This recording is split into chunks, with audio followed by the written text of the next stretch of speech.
The Japanese destroyer's searchlight swept the water like an accusation, missing our bow by mere feet. We held our breath, engines cut to idle, drifting in blackness off Vela Lavella. 23 American sailors pressed flat against the deck of PT-164, trying to become invisible. In the cargo holds of the three transports behind that destroyer, nearly 8,000 enemy soldiers sat unsuspecting.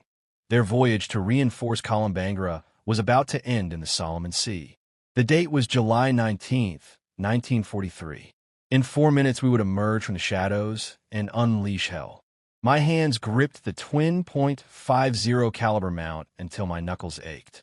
Beside me, Ensign Robert Dutch Vanderberg whispered final coordinates to our skipper, Lieutenant Commander Arthur M. McPherson. The faint green phosphorescence of our compass was the only light we dared show. Behind us, hidden in the moon's shadow cast by Vela Lavella's volcanic peaks, PT-168 and PT-171 waited for our signal. We were America's secret weapon. The Imperial Japanese Navy was about to discover that darkness was no longer theirs. My name is Chief Petty Officer Thomas Tom Harrigon, United States Navy Reserve, and I was among the first to demonstrate that small wooden boats could sink steel transports. People often ask what it was like to serve in the Navy's most closely guarded secret of 1943. The truth is that we were too busy keeping from being killed to think about making history. We knew only that failure tonight would bring 8,000 Japanese soldiers to Kolombangara to reinforce positions that would cost American lives. Each torpedo we carried represented scores of American lives potentially saved. Each enemy transport we sent to the bottom spared parents at home the dread of a telegram. To understand how 3 boats, smaller than private yachts, could challenge the Imperial Navy at the height of its power, one must understand the adversary we faced that summer. The Japanese had perfected night fighting. Since their triumph in the waters off Savo Island the previous August, where they sank 4 Allied cruisers without loss, they effectively owned the night in the Solomons. Their sailors trained for years in nocturnal combat, learning to fight by eye and by practice coordination without relying on radar. Their nighttime supply runs had earned the sobriquet, the Tokyo Express. We called it the Rat Run. Once the sun set, they moved troops and material with near impunity. The United States Navy possessed larger ships, superior radar, and greater firepower, but we were losing the war of the night. Admirals schooled in traditional fleet actions hesitated to adapt to a new kind of confined, nocturnal warfare. Our cruisers and destroyers, designed for battles in the open ocean, were vulnerable in the maze of islands and reefs. We needed something different, something the Japanese would not expect. That something was being built quietly and in haste in boatyard from New Orleans to New York. The Patrol Torpedo boat, the PT. A PT boat was born of necessity and ingenuity. At roughly 80 feet in length, constructed of laminated mahogany, powered by modified Packard aircraft engines, these craft could exceed 45 knots.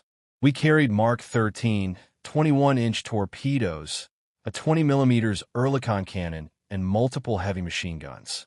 We were fast, lightly armored, and lethal, effective only if we struck swiftly and vanished before our enemies could fully respond. I first saw a PT in February 1943 at the Motor Torpedo Boat Squadron Training Center in Melville, Rhode Island. A destroyer sailor fresh from North Atlantic convoys, I volunteered for hazardous duty with experimental vessels. From an initial group of 200 volunteers, 40 were selected. I was chosen partly because I could navigate by the stars and had small boat experience on Chesapeake Bay.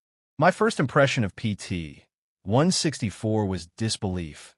A glorified speedboat masquerading as a warship within a war of steel, cramped living quarters, and almost no armor. One good hit from anything larger than a rifle bullet would have made us kindling. Then I met Mac. Lieutenant Commander Arthur M. McPherson was older by PT standards, battle-scarred and resolute. He had been at Pearl Harbor, fought at Midway, and volunteered for PT duty because, in his words, he was tired of being a target. Time to become the hunter. Mac understood the essence of PT warfare. These boats were not to fight like destroyers. They were maritime guerrillas, seaborne assassins ambushing from concealment. Our crew was a peculiar assembly of people. A Yale mathematician who could compute firing solutions in his head, a chief machinist from Los Angeles who tuned our engines like racing power plants, a radio operator schooled in submarine silence, and a torpedo man who cared for the Mark 13s as if they were family heirlooms. We were city boys and farm lads, black and white, college graduates and high school dropouts, all volunteers who had accepted a high probability of death. Training at Melville was unforgiving. We practiced high-speed torpedo launches, navigation without sight, and silent approaches. Commander James Wild Jim Patterson, a survivor of the Philippine campaigns, inculcated a philosophy of audacity. The Japanese expected us to conform to naval tradition. We would not. Surprise, speed, and ruthlessness were our greatest weapons. We arrived at our forward base at Renova on June 30th, 1943, as the invasion of New Georgia commenced. Our unit, Motor Torpedo Boat Squadron 9, comprised 12 PTs assigned to interdict Japanese reinforcement runs. The waters of the Central Solomons were treacherous.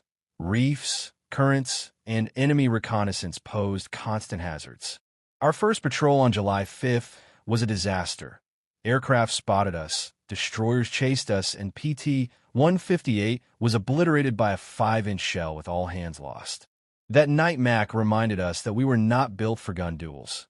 We struck from ambush or not at all. 2 weeks of relentless adaptation followed. We learned to use radar shadows cast by islands, throttle down to reduce noise, and coordinate multi-boat attacks with encrypted light signals.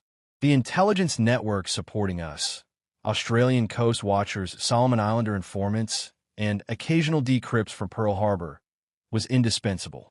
Official communications still called us small craft or mosquito boats. The Japanese could not fathom wooden speedboats sinking transports. Their ignorance was our advantage. On the night of 18 to 19 July, coast watchers reported a major Japanese reinforcement convoy transiting Blackhead Strait toward VA on Kolombangara. The convoy presented an ideal target. Multiple transports with limited escort forced through narrow waters. Mac volunteered PT-164 to lead the attack, with PT-168 and PT-171 in support. Commander William Bill Specht gave the order that left no ambiguity. The convoy could not reach VA. As dusk fell on July 19th, we made final checks. Torpedoes were set for optimal depth and speed, engines muffled, ammunition loaded with armor-piercing and incendiary rounds. At 20:30, we slipped our moorings. At 2,300, we reached our ambush position off North Vela Lavella.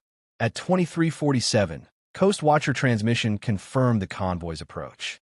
At 0018, on July 20th, Dutch sighted the convoy. The enemy formation was textbook: 2 destroyers leading, 3 transports following, 1 destroyer trailing. Mac's plan was simple and perilous.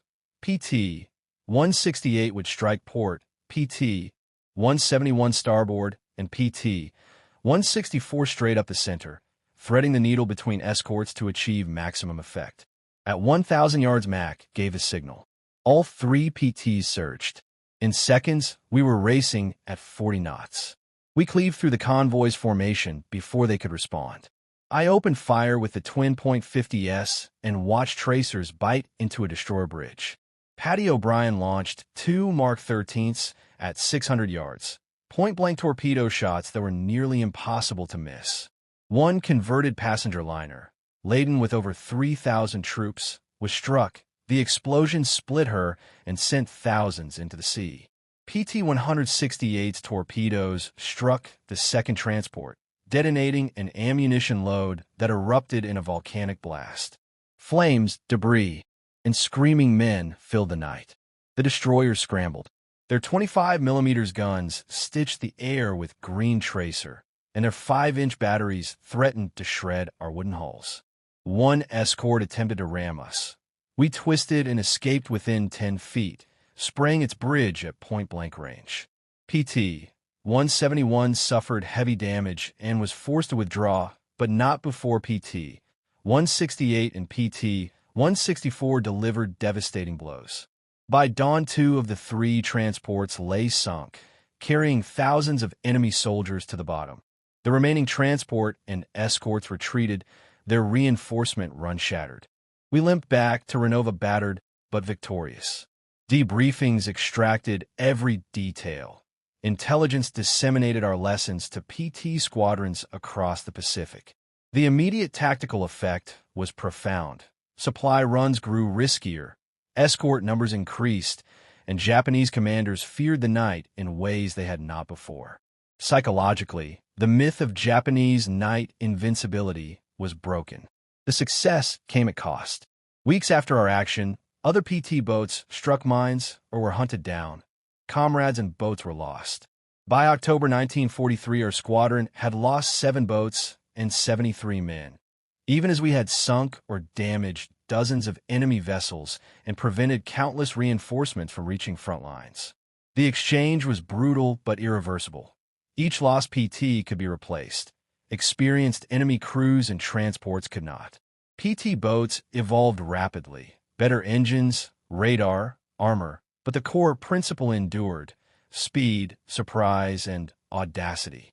Their legacy persists in every modern fast attack craft and asymmetric naval tactic.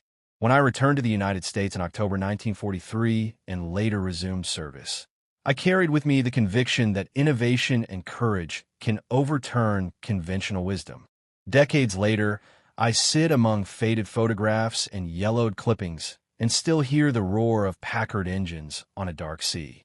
I still feel the spray of Solomon's seawater and recall, with a mixture of pride and sorrow, those nights off Vela Lavella when wooden boats struck steel and altered the course of battle. We were small, fast, and deadly. We were America's secret weapon, the mosquito fleet that changed naval warfare, one torpedo at a time.